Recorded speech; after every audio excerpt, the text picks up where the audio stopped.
de jugement que celui qui nous a animés pour la réalisation de ce film. Nous croyons en l'avenir de notre commune, cet avenir qui est l'œuvre de tous.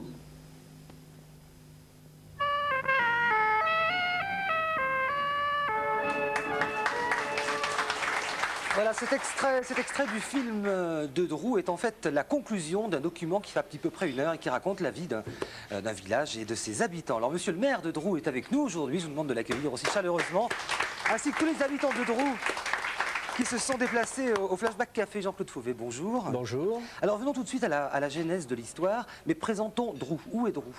Drou est au centre d'un quadrilatère dont les sommets seraient Bellac, oui, Château-Ponsac, Magnac-Laval et Le Dorat.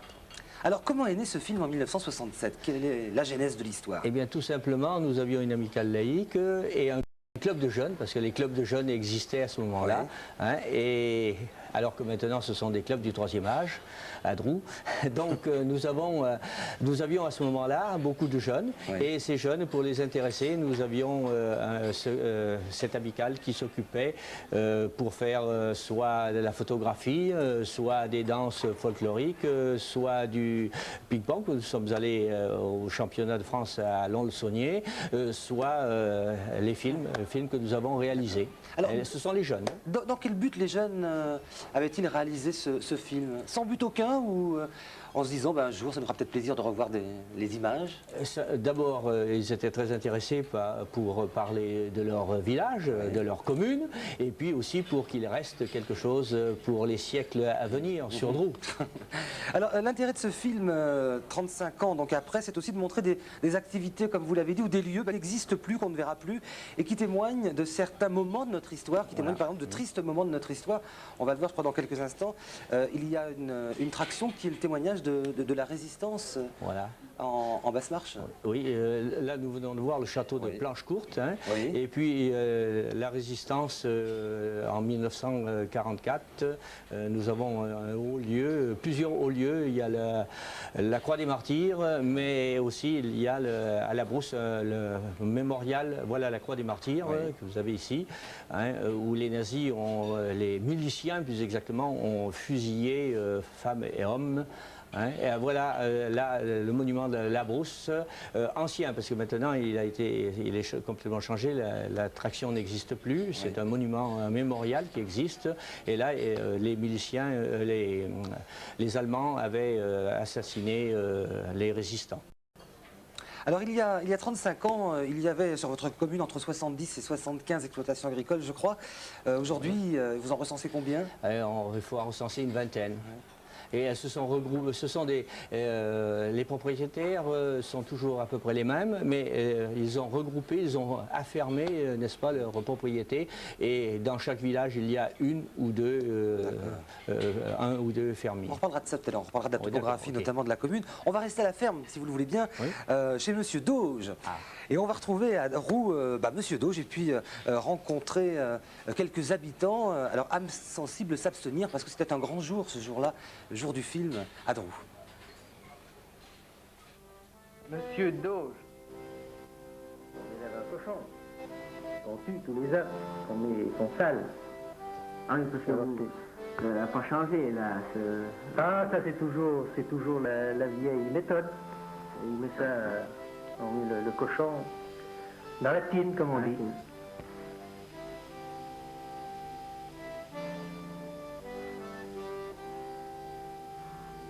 C'est toujours la vieille coutume pour tuer les cochons.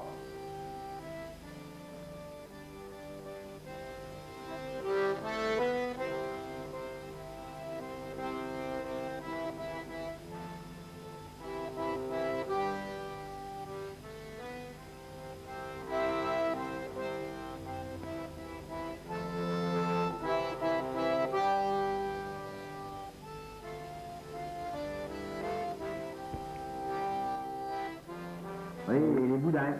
Ah ben ça, oui. Ah, ça. Et je vous prie de croire qu'ils sont sûrement aussi bons que ceux du charcutier. Ah ben ça, c'est une affaire de goût. Ça, les châtaignes chez nous, non, c'est pas qu'on y tient tellement. Non, non, on n'y met pas de châtaignes. parce que ça leur donne un goût, c'est un goût particulier. Il y en a que ça convient, mais nous, non. Et Monsieur Dauge est avec nous. Bonjour Monsieur Dauge. Alors est-ce que 35 ans après, vous restez fidèle à vos convictions ou est-ce que vous êtes mis au boudin aux châtaignes? Oh, ben, même pas. Même pas. Même pas, mais on n'a même plus de cochons maintenant. Il n'y a plus de cochons. Eh ben non. Non, non, maintenant on achète une moitié de cochons à Écomarché ou... Sans publicité, ok. Donc on ne tue plus le cochon à Drou. Eh non, très peu, très peu, très peu. Ouais. Très peu maintenant. Eh oui. Est-ce que ça vous rend triste, Monsieur Dauge, de voir qu'il ne reste aujourd'hui qu'une vingtaine d'exploitations? Un peu, oui. Bien sûr, parce que c'était beaucoup plus animé. Maintenant, il y a tout plein de jeunesse. Maintenant, il n'y a plus que des anciens. Mais oui. Qui ne tue plus le cochon? Il n'y a plus de cochons, il ne fait plus de boudin. Ben non, on les achète tout faits. Ben oui. Ils sont pas meilleurs. C'est pas forcément mieux, mais enfin c'est. Et nature. Eh oui. Eh oui, oui. Monsieur Fauvé, vous avez projeté ce document, l'intégralité de ce document, il y a une dizaine d'années, je crois, Oui. à Drou, pour les habitants de Drou. Est-ce qu'il y avait, après la projection, une certaine nostalgie, voire une certaine mélancolie dans l'air? Il y avait beaucoup d'émotions Oui. parce qu'on ne revoyait plus certaines personnes qui étaient décédées, étant donné le forgeron ou le maçon ou le bistrot, le bistrotier, n'est-ce pas? Donc il y a une certaine émotion pour ces visages qu'on revoyait. Hein. Et puis aussi, la mode a été changée. Eh oui. Hein. Elle avait évolué et nous avons vu disparaître des commerces, des agriculteurs, des artisans. Voilà. Monsieur Dauge, vous en pensez quoi de l'agriculture aujourd'hui? Ben, c'est tout à fait différent. Voilà, je suis en train de labourer, moi, là, avec un pony, avec un seul versoir. Eh bien, c'était...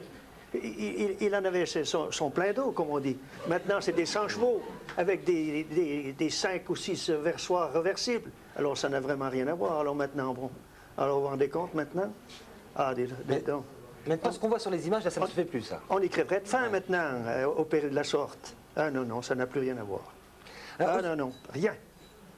Aujourd'hui, Monsieur Fauvé, est-ce que la topographie de Drou, on l'évoquait tout à l'heure, a changé? Est-ce que le remembrement est passé par là? Non, nous n'avons pas fait de remembrement. Ce sont les gens qui s'arrangent entre eux et il y a échange de parcelles. Et comme cela, pas besoin de dépenser trop d'argent. Alors en 1967, je crois que votre commune comptait 850 habitants, aujourd'hui 448, 450. Oui. Est-ce que ça veut dire que beaucoup de choses ont changé quand on regarde les maisons? Est-ce que beaucoup sont fermées? Alors il y a beaucoup de maisons fermées, mais actuellement elles s'achètent, ce sont les Anglais qui les achètent. Ouais. Hein. Donc nous avons une quinzaine de familles d'Anglais qui sont arrivées. Ah, ils nous aiment bien les Anglais. Hein. Les Anglais nous aiment bien, mais il faudrait qu'ils apprennent le français pour pouvoir établir leur permis de construire. D'accord. Vous avez des problèmes à ce sujet, non? Voilà, nous avons des problèmes, surtout madame la secrétaire de mairie, et qui est quelquefois un peu agacée parce qu'on vient et on se croit en pays conquis. Bon, Jeanne d'Arc, il va falloir qu'elle revienne. Est-ce que la population de Drou s'est stabilisée aujourd'hui? Oui, je pense qu'elle est stabilisée maintenant. Mais il y a quand même des jeunes qui restent, des jeunes couples, il y a des enfants scolarisés, il y en a une 30 à 35. D'accord. Alors, il n'y a jamais eu de flashback café à Drou, ça se saurait, mais il y avait en 1967 beaucoup de cafés, si on voulait boire un coup, on avait le choix. Madame Fabre. Il y a 4-5 cafés dans le pays. Aucun avenir. Aucun avenir. Il est plutôt appelé à disparaître ou alors il faut être placé dans un grand centre. Mais là, non, pas dans la commune. Madame Fabre, elle voyait peut-être juste en 1967. Et Madame Fabre, vous allez nous confirmer qu'il n'y a plus de café à Drou aujourd'hui? Si, il y a quand même un petit café, monsieur, qui s'est ouvert. Ça fait une petite buvette, mais c'est quand même agréable pour notre petit coin. Bien sûr. Qui est, ma foi, très bien achalandé maintenant, avec monsieur le maire qui nous l'a bien arrangé. Nous avons quand même une poste, la mairie, l'église qui a été rénovée, un square qui s'appelle le square Georges Lamousse.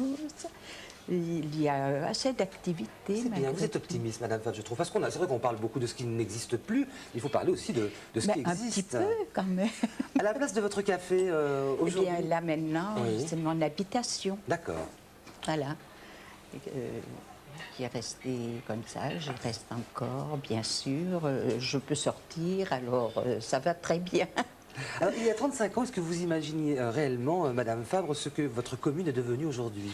Bien, c'est une petite commune, mais malgré tout, on ne s'y ennuie pas beaucoup. Mais je suis sûr qu'avec vous, Madame Fabre, on ne s'ennuie pas. Oh il y a quand même quelques activités. Oui. Le troisième âge, bien sûr. Vous en faites partie? Ah, bien sûr. Voilà, il y a de nombreuses personnes du troisième âge là. On va vous écouter. Voyez. Quelques applaudissements pour le troisième âge. Voilà. Nous avons toujours l'union sportive. Oui. Il y a une salle des fêtes, enfin une salle de réunion qui accueille certaines administrations, comme la chasse. Et je ne peux pas bien vous dire de Alors, plus. est-ce qu'avant, Madame Fabre, tout ce genre de réunions, ces rencontres se passaient autour d'un verre dans votre café? Oh, bien sûr. Beaucoup même. Hein. Et vous avez de bons Très- souvenirs autour ah, de... oui. Ah oui, très très bon. Hein. Vous n'étiez pas obligé de faire le gendarme des fois pour départager les uns les autres? Si, de temps en temps quand même. Ah. Aussi. Vous Parce aviez que- beaucoup d'autorité? Oui, malgré tout. Oui. Hein. Oui. Et bien là, on n'était pas tenu, on vendait assez bien des alcools, des choses comme ça, que maintenant, il n'en est plus question. Oui. Parce qu'alors, mais c'est bien, c'était bien. Je ne m'y ennuyais pas. J'avais toujours des jeunes Oui. et c'était très très bien. Alors on va continuer de revenir sur le passé à Drou, qui pourrait être celui d'un village un peu n'importe où en France. Et pour nous montrer d'autres métiers, d'autres artisans aujourd'hui disparus, nous allons accueillir au bar Christophe Zirnelt, qui grâce... Bonjour. Christophe, qui grâce au film amateur de Drou, va nous présenter d'autres métiers Oui, alors bien peut-être sûr. aujourd'hui disparus. Oui, je retourne le sablier moi-même aujourd'hui. Merci, D'accord, il faut voilà, vous c'est le fait. faire. Nous allons donc continuer notre voyage dans le temps à Drou. Depuis 1967, l'eau a évidemment coulé dans ce joli coin du Limousin, situé au nord de la région, entre les monts d'Ambazac et les monts de Blon. Le temps lui aussi est passé. Alors à propos d'eau qui coule et de temps qui passe, je ne résiste pas, comme chaque semaine, à vous donner la citation de la semaine. On la doit à Paul Claudel. Aujourd'hui, l'eau est le regard de la terre, son appareil à regarder le temps. Une phrase particulièrement belle. Oui. Unité de temps, unité de lieu. Pour la première séquence de cette rubrique, vous l'avez compris, nous sommes à Drou. Et en 1967, sur les 850 habitants de la commune, on compte environ 70 exploitants agricoles, comme on dit aujourd'hui. Alors la région, si elle compte, c'est vrai, de nombreux élevages de vaches limousines, n'en compte pas moins des élevages ovins. Alors âme sensible, s'abstenir. Qu'est-ce qu'on lui fait, là? On coupe la queue des agneaux. Alors visiblement l'opération ne fait pas mal aux animaux. Eric, est-ce que tu sais pourquoi on coupe la queue des agneaux? Ah, j'en ai absolument aucune idée. Alors c'est pour des raisons sanitaires. Un agneau, vu ce que ça mange, parfois ça fait un petit peu sur lui liquide, donc les agneaux sont beaucoup plus blancs. Un agneau blanc, c'est joli. Mais c'est surtout pour avoir de bons gigots. Et un bon gigot d'agneau, crois-moi, c'est fin sous la dent, donc en coupant la queue, ça fait grossir le gigot, ça c'est pas mal. Alors on est un petit peu dans une région gastronomique, hein, on n'est pas très loin de Bellac. Bellac c'est quand même réputé pour ses élevages justement ovins. Et en 1967 arrivent sur le marché deux autres inventions gastronomiques. Le Big Mac, ça nous vient d'outre-Atlantique, et chez nous on invente le Beaujolais nouveau. Le point commun entre ces deux magnifiques inventions, c'est que c'est plus facile à laisser au fond d'une cuvette qu'à manger. Voilà, on change de... Mais c'est vrai. Quelques heures, Mais on c'est se passe vrai. à table, il nous raconte... Alors, Mais les moi je préfère un agneau de Drou que c'est ça Ah, le prix moi qu'on aussi. mange. On change d'univers, mais on reste dans les métiers traditionnels avec ces images de vannier. Vous découvrez en même temps que nous Monsieur Soulot. Alors Monsieur Soulot a exercé cette activité pendant de très nombreuses années à Drou. Panier, corbeille pour les boulangers, pondoir pour les poules. Les vanniers savaient tout faire. C'était un métier difficile parce qu'il fallait bien choisir sa matière première, en prendre grand soin pour qu'elle soit ni trop sèche, ni trop humide, pour pouvoir bien la travailler. Je suis à peu près certain que tous les habitants de Drou ont chez eux une fabrication d'un vannier. Je me trompe ou pas? Oui, vous avez tous ça chez vous. J'en étais à peu près certain. Il est facile avec ces images d'imaginer la vie à Drou en 1967, la vie de ce petit village loin de la ville. Et à la ville, justement, en 1967, dans les cinémas, c'est Bourvil et De Funès qui partent en grande vadrouille pendant que la France entière, dans les cinémas, reprend en chœur Shabadabada, Shabadabada, place de Deauville. de Claude Ah non, Lelouch, bien sûr. Alors pour finir, tournée générale, Eric, Ah, ça, c'est avec Madame Fabre. Tournée générale. Alors pas celle du patron du Flashback Café, ni la mienne, mais celle du facteur. Alors nous sommes toujours à Drou en 1967. Et Monsieur Rico, que tout le monde reconnaît visiblement, ne va pas dégommer la gentille poule qui est devant lui, mais distribuer le courrier. Il assurait la fonction de receveur des postes. Aujourd'hui, en 2003, le facteur est à mi-temps.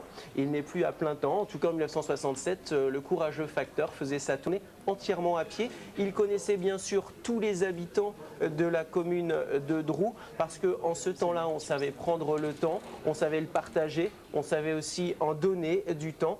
Et les postes, comme on disait à l'époque, sont ensuite devenus les PTT, Poste, Télégraphe et Télécommunications, téléphone, avant de devenir ce qu'il n'y a pas marqué là. Je vais bien sûr parler. La Poste. La Poste, voilà. Une dernière année, en 1967, tous les ados de Drou, j'en suis à peu près certain, sont partagés entre deux styles musicaux. Il y a les gentils garçons d'un côté, je veux bien sûr parler des aficionados des Beatles, les mauvais garçons de l'autre, ce sont ceux qui préfèrent les Stones. Et en 1967, il y avait un certain Marcello, un monsieur Marcello, qui coupait les cheveux d'à peu près tous les habitants de la commune, alors que sur les ondes radio, on entendait un certain Antoine qui, sur les conseils de sa mère, refusait toujours de se faire couper les cheveux, lui. Voilà. Merci pour cette semaine. Très bien. Ah oui, là c'est... Et il gère bien son temps, hein. C'est impeccable au niveau du sablier aujourd'hui. Félicitations. Anne-Marie Fabre, est-ce que vous êtes allée à l'école à Drou? Oh oui. Bon, eh bien écoutez, on va prendre le chemin des classes. Et il y a des petits drouniers, c'est comme ça qu'on les appelle, qui ont bien grandi, qui vont sûrement se reconnaître. Regarde. Voici le quart du ramassage scolaire. Les enfants en descendent pour rejoindre leur classe.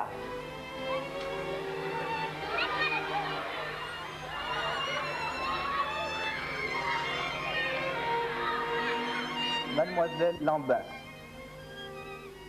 Nous avons entrepris, mes collègues et moi, le renouvellement des techniques pédagogiques, car nous avons compris, je crois, que la libération de l'homme impliquait nécessairement la libération préalable de l'enfant, et nous pensons que c'est grâce à cette pédagogie nouvelle qu'apparaîtront demain des hommes nouveaux dans le monde nouveau.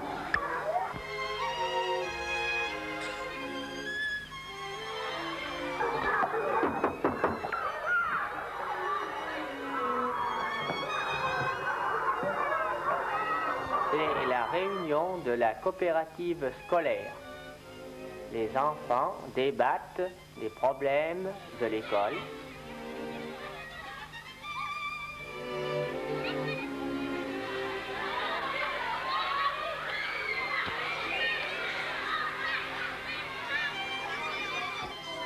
Voici la cantine scolaire dont s'occupe Madame Bello.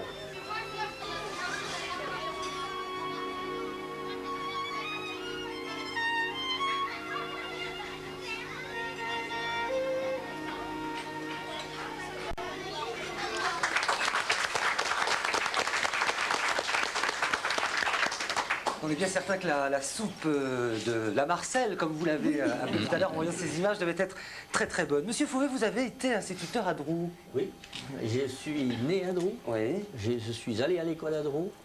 J'ai été instituteur à Drou, maire de Drou, et puis sans doute je mourrai à Drou. Quel souvenir gardez-vous de cette période? Vous étiez instituteur. Comment? Quel souvenir gardez-vous de cette période? Une période très agréable, parce qu'au moins les enfants étaient disciplinés, les parents les tenaient bien en laisse, n'est-ce pas? Les instituteurs avaient besoin de moins crier après eux, oui. Et puis aussi surtout, on ne risquait pas d'aller en prison comme actuellement.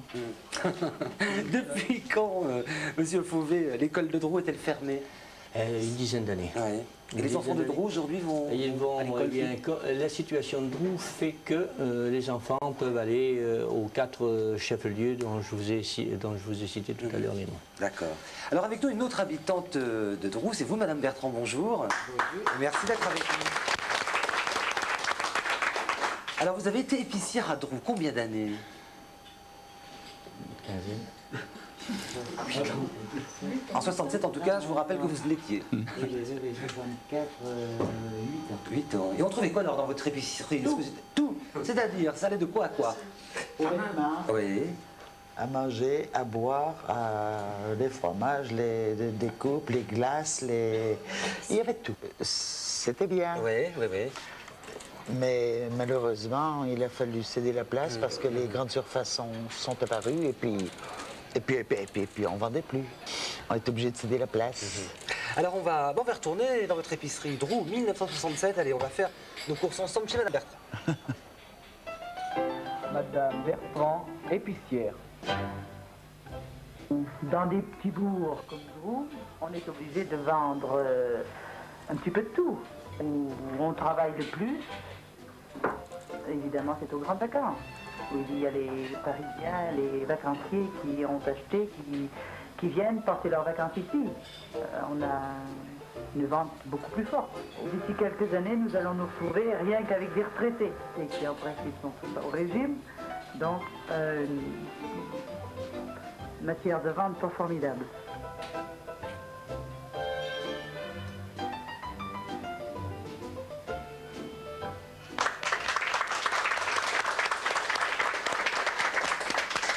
Madame Bertrand, en 1967, vous disiez quand même qu'il n'y aurait plus que des vieux un jour à Drou. Vous exagériez un petit peu.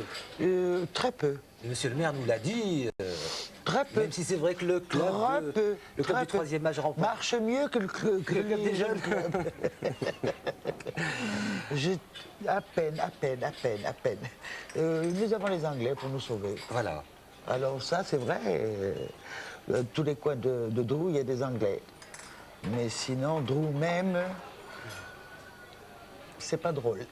Alors à côté de vous, Monsieur Martin, bonjour. Bonjour. Alors vous exerciez la même profession que Madame Bertrand. Exactement. Vous étiez épicier, mais alors vous promeniez. Oui, c'est-à-dire que j'avais un magasin sur place et puis je faisais la route aussi. D'accord. Je livrais le client à domicile, quoi, dans les villages. Dans les villages. Voilà. Et là, vous gardez de bons souvenirs aussi de cette période de votre exactement, oui, exactement. Quoique c'était assez pénible, mais enfin c'était quand même agréable.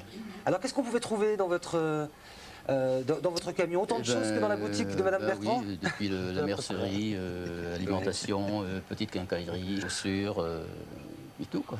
C'était une manière d'établir un contact entre les commerçants et la population? Ah ben oui, tout à fait. Ah oui. À l'épicerie, c'était formidable. Ouais. Oui, puis alors, bon, disons que moi je passais sur la route, je succédais à mon père qui avait succédé à son père, donc ça avait commencé en 1910 et je continuais, quoi. Puis évidemment, hélas, j'ai dû fermer, quoi. C'est moi qui ai fermé la porte en quelque sorte. Vous avez été le dernier épicier ambulant de Drou. Alors, Drou hier, Drou aujourd'hui, grâce à quelques images, je vous propose de voir où on en est, où on en était, puis après on parlera de l'avenir, surtout avec Monsieur le maire.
Voilà, Drou hier, Drou aujourd'hui.